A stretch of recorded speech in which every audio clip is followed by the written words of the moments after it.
Gustave Courbet écrivait autant qu'il peignait. Ses échanges avec l'architecte Isabey sont exposés pour la première fois. On y découvre comment Courbet avait organisé son exposition personnelle de 1867.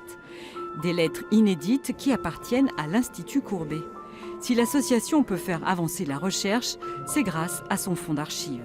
Il suffit qu'il y ait écrit Courbet dessus pour qu'on le collecte depuis 1939. Et à cette époque, personne n'était intéressé par Courbet.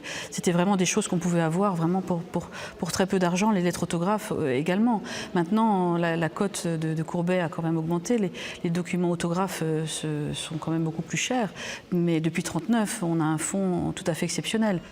Un fonds archivé en partie dans cette petite maison d'Ornans. C'est aussi toute l'histoire du musée Courbet qui est conservée. Tout commence en 1939 quand des Ornanais et des Parisiens créent l'association des Amis de Courbet. Les tableaux du peintre sont présentés à la mairie d'Ornans et l'objectif est d'acheter la maison de famille des Courbet pour en faire un musée. En 1971, le musée est inauguré par Jacques Duhamel, le ministre de la Culture de l'époque. C'est une importance, à mon avis, primordiale, parce que je crois que c'est la première fois que dans une ville où un peintre est né, on a pu consacrer un musée dans sa propre maison, en ce qui concerne Courbet, dans la maison dans laquelle il est né, dans laquelle il a vécu, dans laquelle il a travaillé tout au long de sa vie. L'Institut Courbet, c'est aussi une histoire de famille, celle des Fernier. C'est le peintre Robert Fernier qui préside la première association et à son décès, c'est son fils Jean-Jacques qui prendra le relais. Être expert de Courbet, c'est une vocation qui se transmet de père en fils. J'ai vécu toute ma jeunesse et toute mon enfance bercé dans les souvenirs de la peinture et dans les souvenirs de Courbet. J'ai moi-même une carrière d'architecte et donc toute une prédisposition aux choses de l'art. Alors, prendre une suite comme ça, c'est possible.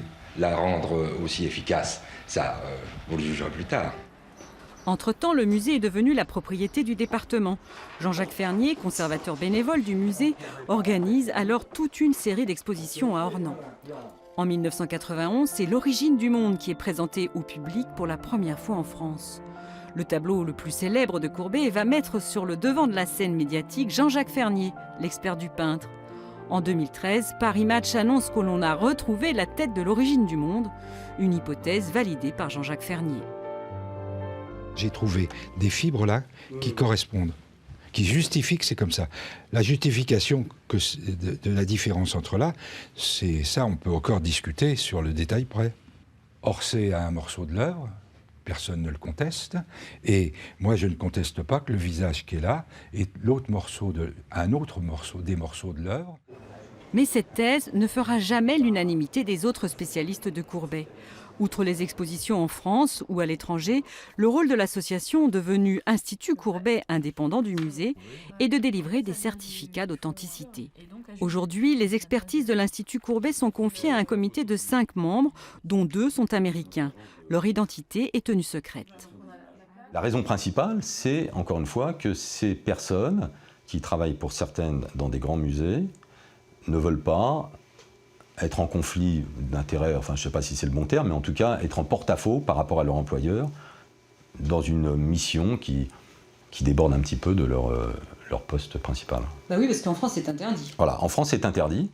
Et pour étayer leur avis, les experts de ce comité ont accès aux archives de l'Institut Courbet, des archives qui n'ont pas encore révélé toute leur richesse.